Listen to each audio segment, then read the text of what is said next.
Film की शुरुआत train की पटरी से होती है और फौरन बाद हमें 1968 का वक्त दिखाया जाता है, जब पॉल ने आइरिस को सरप्राइज करने के लिए एक स्काई व्यू रेस्टोरेंट बनाया था। आइरिस बहुत ज्यादा एक्साइटेड और खुश हो जाती है और इस रेस्टोरेंट की कमर्शियल के लिए आइरिस और पॉल की इस टॉवर के साथ पिक्चर भी ली जाती है और फाइनली ये लोग रेस्टोरेंट के अंदर आ जाते हैं। रेस्टोरेंट का फ्लोर ग्लास का था, नीचे से सब नजर आ रहा था और रेस्टोरेंट के बिल्कुल सेंटर में एक लाइव किचन था। लोग यहाँ पर पार्टी कर रहे थे और तभी आइरिस पॉल की पॉकेट में एक रोज फ्लावर लगाती है, जिस पे लगे कांटे के चुभने से उसके हाथ से खून निकल आता है, जिसे देखकर उसे उल्टी आ जाती है। जो देखते हुए रेस्टोरेंट में आई सिंगर ये समझ गई कि आइरिस प्रेग्नेंट है। जब उसने आइरिस से पूछा तो आइरिस को खुद ये अभी उसी के मुंह से पता चल रहा था, लेकिन फिर भी आइरिस बहुत ज्यादा खुश थी। यहाँ पर वो सिंगर के बेटे को भी दिखती है और पता नहीं क्यों उसे इस बच्चे से अट्रैक्शन फील हुई। खैर वो पॉल के पास चली गई और पॉल उसे ले आया टॉप व्यू टेरेस पर, जहाँ वो आइरिस को प्रपोज कर देता है। आइरिस एक्साइटेड होकर उसका प्रपोजल एक्सेप्ट कर लेती है और उसे ये खुशखबरी भी देती है कि वो प्रेग्नेंट है और इस बात से पॉल भी बहुत ज्यादा खुश था। यहीं पर आइरिस नोटिस करती है इस सिंगर का वो बेटा यहाँ पे भी था और वो शरारती बच्चा अपने कॉइन ऊपर से नीचे फेंकता है, जिस कॉइन को हमें दिखाया जाता है कि वो जमीन पे गिरने के बजाय एसी आउटडोर के वैक्यूम प्रेशर से उसके अंदर चला गया। जबकि ये सब लोग पार्टी करने के लिए आ गए, जब ये सब लोग डांस कर रहे थे तब दिखाया गया कि रेस्टोरेंट का फ्लोर हिलने लगा था। कॉइन भी अब फैन से निकल कर एसी डक्ट के अंदर घूमने लगा और रेस्टोरेंट के अंदर अचानक वो फ्लोर टूट गया। सभी लोग नीचे गिर गए। पॉल ने अपने आप को बचाने के लिए कांच का एक टुकड़ा पकड़ा हुआ था, जिससे उसके हाथ भी जख्मी हो रहे थे, लेकिन वो अपने आप को बचा फिर भी नहीं पाया और नीचे गिरकर मारा गया। जबकि आइरिस इस टाइम स्पॉट पे खड़ी थी, इसीलिए वो बच पाई। वो कॉइन जो इसे डक के अंदर उड़ रहा था वो वहां से निकलकर एक दूसरी जगह चला जाता है और गैस के पाइप से लगकर लीकेज कर देता है, जिसकी वजह से ऊपर लाइव किचन रेस्टोरेंट में भी आग लग जाती है, जिसकी वजह से वो सिंगर भी मारी जाती है।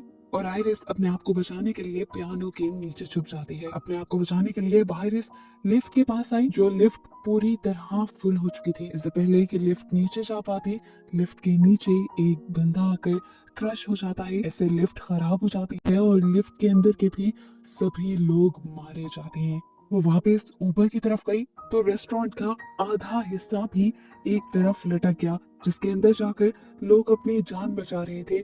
बस एक पियानो नहीं, इस पूरे हिस्से का बैलेंस बनाया हुआ था। वो कॉइन जो यहाँ डक्ट्स में घूम रहा था वो आकर इस पियानो के ऊपर गिरा, बैलेंस बिगड़ा और रेस्टोरेंट का ये हिस्सा भी नीचे गिर गया और इस तरह इसमें मौजूद लोग भी मारे गए। यहाँ पर आइरिस को उस सिंगर का एक बेटा भी दिखा, जिसे उसने पकड़ लिया।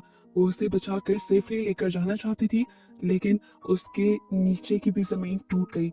अपने आप को बचाने के लिए उसने रिंग को दो सरियों के दरमियान में फंसा लिया, लेकिन फिर उसका हाथ छिल गया, रिंग उतर गई और इस तरह आइरिस और वो बच्चा भी नीचे गिरकर मारे गए। और यहाँ एक लड़की ने एकदम से चौंक कर चीख मारी और हमें पता चला कि ये सब जो हमने देखा था वो स्टिफनी नाम की एक लड़की के हेलुसिनेशंस थे। वो इस टाइम अपनी क्लास में बैठी हुई थी और उसके इस तरह चिल्लाने की वजह से उसकी क्लास खराब हो जाती है। उसके प्रोफेसर ने जब उससे इस बारे में पूछा तो स्टिफनी ने बताया कि मुझे ऐसे हेलुसिनेशंस और डरावने विजन्स आते रहते हैं। रात में भी वो यही डरावना ख्वाब देखकर चीख मारकर उठ गई और तब उसकी रूममेट ने उसे मशवरा दिया कि तुम्हें इस बारे में जाकर अपनी फैमिली से बात करनी चाहिए। वो अपने घर आई, अपने डैड से मिली, अपने अच्छे भाई से मिली जिसके साथ उसकी बहुत अच्छी बॉन्डिंग थी और वो दोनों मिलकर अपने अंकल के घर गए जो उनकी मॉम के भाई थे। अपने कजिन्स के साथ इन दोनों की बहुत ज्यादा अटैचमेंट थी। सब लोग यहाँ पर एंजॉय कर रहे थे कि आइरिस यहाँ पर अपने अंकल से अपनी ग्रैंड माँ आइरिस के बारे में पूछती है। यानी आइरिस जिसे हमने स्टिफनी के वीएंस में देखा था वो उसी की ग्रैंड मॉम थी। उसके अंकल अपनी मॉम का ही नाम सुनकर स्टिफनी पर गुस्सा हो जाते हैं और उससे कहते हैं कि तुम्हारी ग्रैंड माँ हमारे लिए मर चुकी है, वो पागल हो गई है, हमें छोड़कर वो एक आइलैंड पे जाकर रहने लगी थी, जिसके बाद से वो हमसे कभी मिलने नहीं आई। इसी वजह से तुम्हारी मॉम की भी दिमागी हालत खराब हो गई और वो भी हमें छोड़कर चली गई। उसके अंकल तो बातें सुनाकर उसे चले गए, लेकिन उसकी आंटी ने उसकी मदद की और उसे आयरिस के भेजे लेटर्स, उसका एड्रेस और आयरिस की कुछ चीजें दी। इन चीजों में वो पिक्चर भी थी जो पॉल और आयरिस ने उस स्काई व्यू रेस्टोरेंट के सामने बनवाई थी। ये देखकर स्टेफनी बुरी तरह चौंक गई। ये पिक्चर, ये रेस्टोरेंट, ये सब उसके विजन में आया था। अब स्टेफनी आयरिस से मिलने के लिए उस वीरान सुनसान आइलैंड पे चली गई, जहाँ पे एक घर तो था लेकिन इस घर की हालत काफी खराब थी। उसके सेंसर में स्टेफनी ने अपना इंट्रोडक्शन करवाया तो आयरिस ने उसे घर के अंदर बुला लिया। आयरिस भी स्टिफनी को देखकर काफी एक्साइटेड थी। वो स्टिफनी से उसकी मॉम के बारे में पूछती है तो स्टिफनी बताती है कि हमारी मॉम तो हमें बचपन में ही छोड़कर चली गई थी। यहाँ पर स्टिफनी अब मेन बात आयरिस को बताती है कि मैंने आपको और ग्रैंडपा को उस स्काई व्यू रेस्टोरेंट के सामने देखा था और वो रेस्टोरेंट तबाह हो रहा था, आप लोग मर रहे थे। मुझे ये डरावना ख्वाब, ये वियन हर रोज दिन रात आता है। यहाँ पर आयरिस उसे कहती है जो वियन तुम्हें आते हैं वो सभी वियंस मुझे भी आते थे और उन्हीं वियंस की वजह से मैं उस दिन होने वाले उस बड़े हादसे को बचा पाई थी। उस दिन मैंने उस बच्चे के हाथ से वो कॉइन ही ले लिया था जिसकी वजह से वो सारा हादसा हुआ था। और फिर रेस्टोरेंट का जो फ्लोर टूटा था वो भी मुझे पहले ही पता था, इसीलिए मैंने जाकर माइक में ऐलान कर दिया कि फ्लोर टूटने वाला है, जिसकी वजह से लोग पहले ही वहां से चले गए और इस तरह काफी लोग मरने से बच गए। स्टेफनी हैरान होकर पूछती है आपने उस दिन सबकी जान बचा ली थी? तो आयरिस कहती है हाँ, उस दिन मैंने मौत को धोखा देते हुए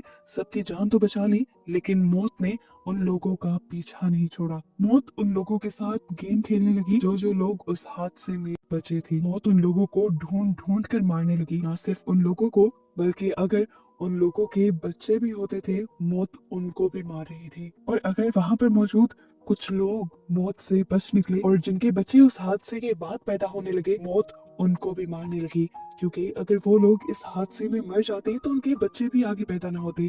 मौत एक के बाद एक जब वहां वाले हादसे के ही लोगों को मार रही थी तब मुझे इन चीजों का अंदाजा हुआ। पॉल को भी मौत ने कैंसर के मुंह में ले जाकर मारा और तब मुझे अंदाजा हो गया कि अगली बारी मेरी है।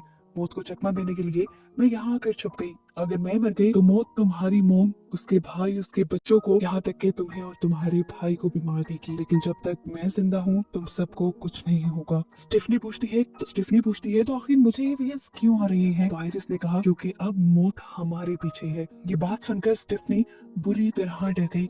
तब आयरिस ने उसे एक बुक दी जिसमें उस हादसे में बचने वाले लोगों की मौत बाद में कैसे हुई थी उन सब की स्टोरीज भी लिखी हुई थी और साथ ही वो तरीके भी लिखे हुए थे जिससे मौत को चकमा दिया जा सकता है। स्टेफनी को ये बातें बकवास लगी, उसने ये बुक नहीं ली और आयरिस ने कहा कि मैं आपसे मिलने के लिए दोबारा आऊंगी। ये कहकर वो बाहर चली गई। आयरिस जो सालों से इस कैबिन से बाहर नहीं निकली थी, उसने अपने बच्चों को बचाने के लिए मौत के सामने आने का फैसला किया और बाहर निकलकर स्टेफनी को वो किताब पकड़ा दी। उसने कहा कि मौत अब तुम्हारे पीछे आएगी और उससे बचने के लिए तुम्हें इस बुक का इस्तेमाल करना होगा। स्टेफनी इसकी बात पे भरोसा नहीं कर रही थी तो आयरिस ने कहा अभी मेरी मौत को देखना। यहाँ हमने देखा कि एक जगह से गैस लीक हुई, गैस के लीक होने से एक चीज डिस्टर्ब हुई, उसके बाद दूसरी, और इसी तरह एक चैन बनते हुए आयरिस के मुंह में आकर पीछे से कोई चीज स्टैब हो गई और आयरिस की वहीं पर मौत हो गई। अब तो स्टेफनी को आयरिस की बातों पे यकीन आने लगा था। 2 दिन बाद आयरिस का फ्यूनरल था जिस पर स्टेफनी की मॉम भी आई थी। स्टेफनी को समझ आ रही थी कि अगर अब अगली मौत होगी तो स्टेफनी की मॉम की ही होगी। अपनी मॉम को बचाने के लिए वो आयरिस की दी हुई बुक पढ़ने लगी जिसमें आयरिस ने वो कॉइन भी छुपा कर रखा हुआ था जिसकी वजह से उसने उस दिन होने वाले हादसे को बचाया था। सारी बात समझते हुए अब स्टिफनी अपनी फैमिली को कॉल मिलाती है ताकि वो उन्हें अलर्ट कर सके, लेकिन कोई भी उसकी कॉल रिसीव नहीं कर रहा था। यहाँ दिखाया जाता है कि स्टिफनी की पूरी फैमिली पार्टी कर रही थी। यहाँ पार्टी में दिखाया जाता है कि मौत का खेल शुरू हो चुका था। यहाँ पर एक गिलास टूटा और कांच का टुकड़ा जाकर बर्फ के टुकड़ों में गिर गया। यहीं से सब बर्फ ले रहे थे। ये बर्फ का टुकड़ा स्टिफनी के अंकल के ग्लास में चला गया और उन्होंने ग्लास जाकर साइड पे रख दिया। साथ ही यहाँ पर मौजूद बाकी सारी चीजें भी थोड़ा थोड़ा करके अपनी जगह बदलती रही, जैसे ये सब कुछ किसी प्लान के तहत हो रहा हो। स्टेफनी के अंकल के ही हाथ से वो गिलास गिर जाता है और कांच का टुकड़ा उनके पाँव के अंदर स्टैब हो जाता है। दर्द की वजह से वो वहीं गिर पड़ते हैं। उनके गिरने से यहाँ जमीन में जो वाइब्रेशन पैदा होती है उससे एक औजार घास काटने वाली मशीन पर गिर जाता है। वो मशीन स्टार्ट हो जाती है और एकदम से स्टेफनी के अंकल के मुंह के ऊपर चढ़कर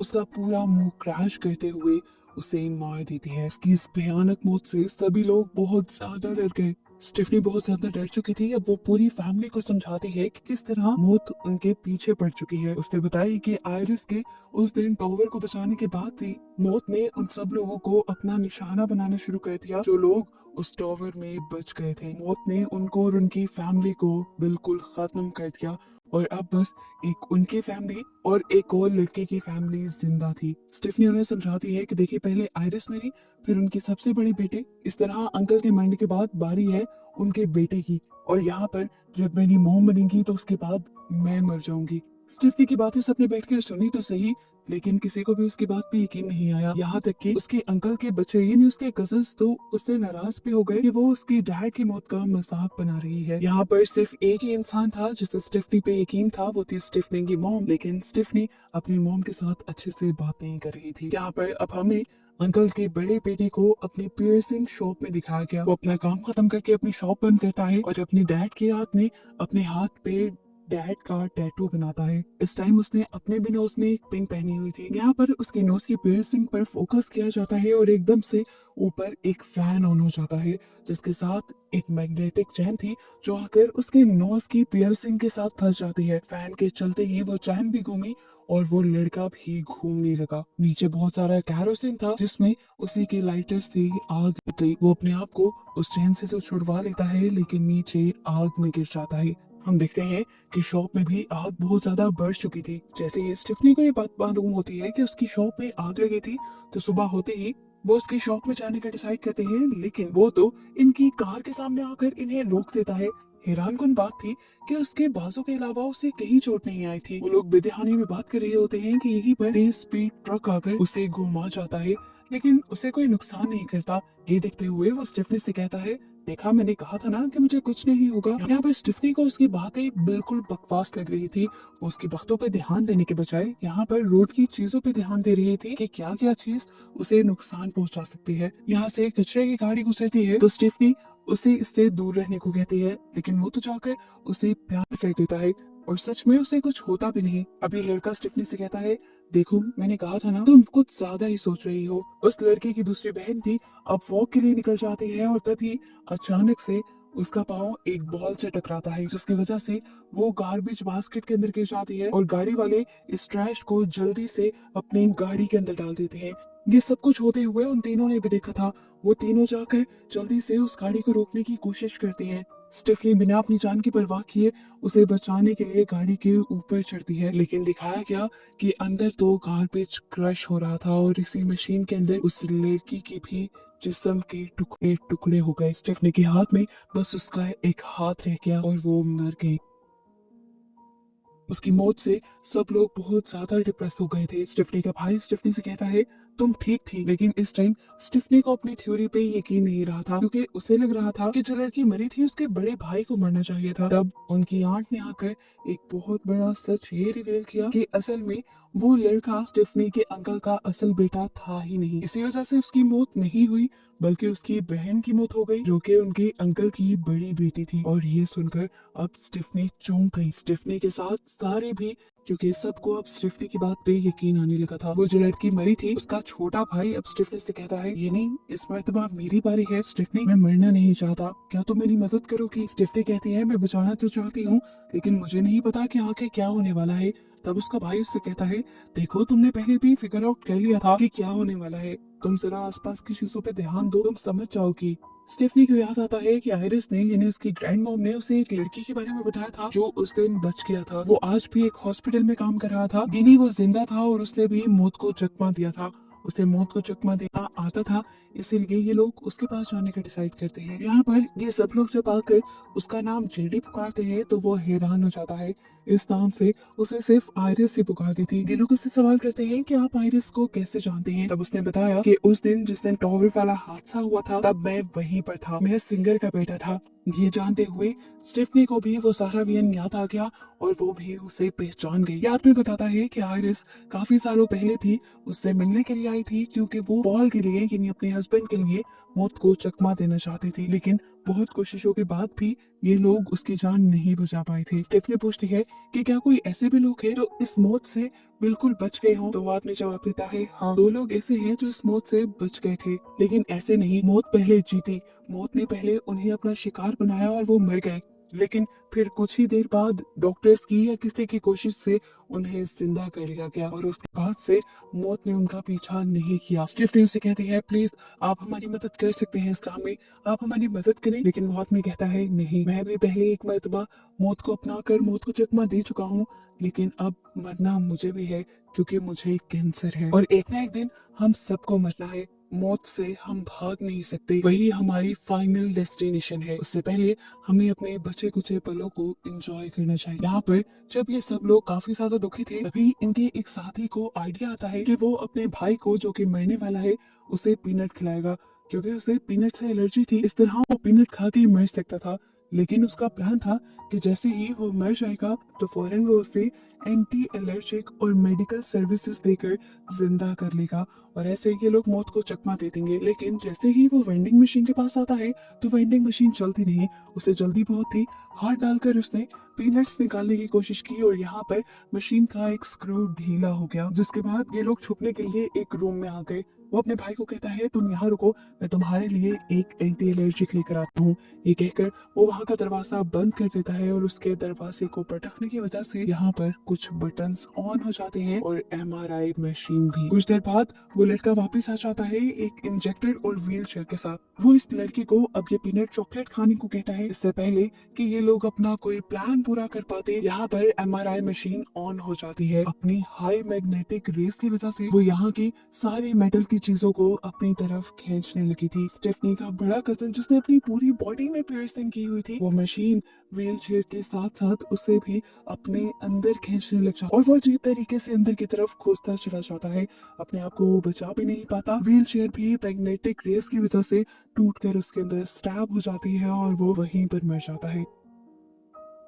उसका छोटा भाई, जिसने पीनट चॉकलेट खा ली थी, अब उसे भी बहुत ज्यादा तकलीफ हो रही थी। अपने आप को बचाने के लिए उसने पास में मौजूद इंजेक्शन अपने अंदर इंजेक्ट कर लिया, जिससे वो बेहतर तो हो गया। लेकिन तभी वेंडिंग मशीन से वो स्प्रिंग बाहर निकल आया जिसे इन्होंने खोला था। एक दीवार से दूसरी दीवार पर टकराते हुए आखिर वो स्प्रिंग आकर लगा ही उस लड़के को, जिसने अभी अभी मौत को चकमा देने के लिए चॉकलेट खाकर अपने आप को एंटी एलर्जिक लगाया था और इस तरह उसकी भी मौत हो गई। यानी मौत ने उसे भी नहीं छोड़ा। इन दोनों के मरने की वजह से सभी लोग बहुत ज्यादा दुखी हो जाते हैं। स्टेफनी अपनी मॉम से कहती है, अब आपकी बारी है।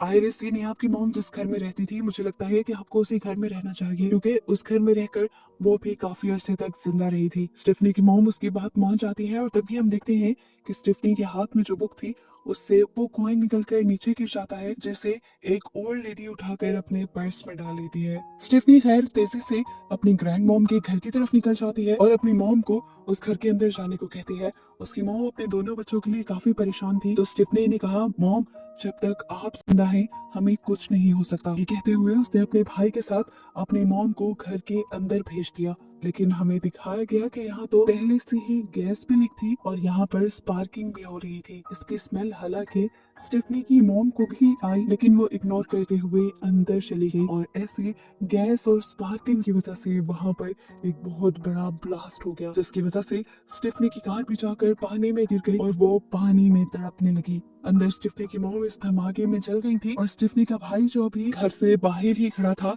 उसने देखा कि उसके ऊपर एक टॉवर गिरने वाला था। इससे पहले कि वो गिर जाता, उसकी मॉम आकर उसे बचा लेती है और ये टॉवर उसकी मॉम के ऊपर गिरकर उनकी मौत हो जाती है। इस लड़के को पता चल गया था कि अब मरने की बारी स्टेफनी की है। वो स्टेफनी को बचाने के लिए जल्दी से पानी के अंदर कूद जाता है और उसे जब बचाकर बाहर लेकर आता है तो देखता है कि स्टेफनी पहले ही मर चुकी थी। वो उसे सीपीआर देता है, जिसकी वजह से एक मर्तबा उसकी और जान बच जाती है, वो जिंदा हो जाती है और ये लोग इस चीज के लिए खुश हो जाते हैं कि स्टेफनी मरकर जिंदा हुई थी, उसने मौत को अपना लिया था और इस तरह अब वो मौत को चकमा दे सकते थे। ये दोनों इस बात से तो खुश थे कि इन दोनों की जान बच गई, लेकिन अपनी मॉम के मरने से और बाकी सबके मरने से ये लोग बहुत दुखी थे। सीन कट हो गए, हमें कुछ टाइम बाद का सीन दिखाया गया जहां अब इनकी लाइफ बिल्कुल नॉर्मल हो चुकी थी। चार्ली यानी स्टिफनी के छोटे भाई की आज ग्रेजुएशन पार्टी थी। सभी लोग वहां जाने के लिए तैयार हो रहे थे। स्टिफनी बहुत खुश होकर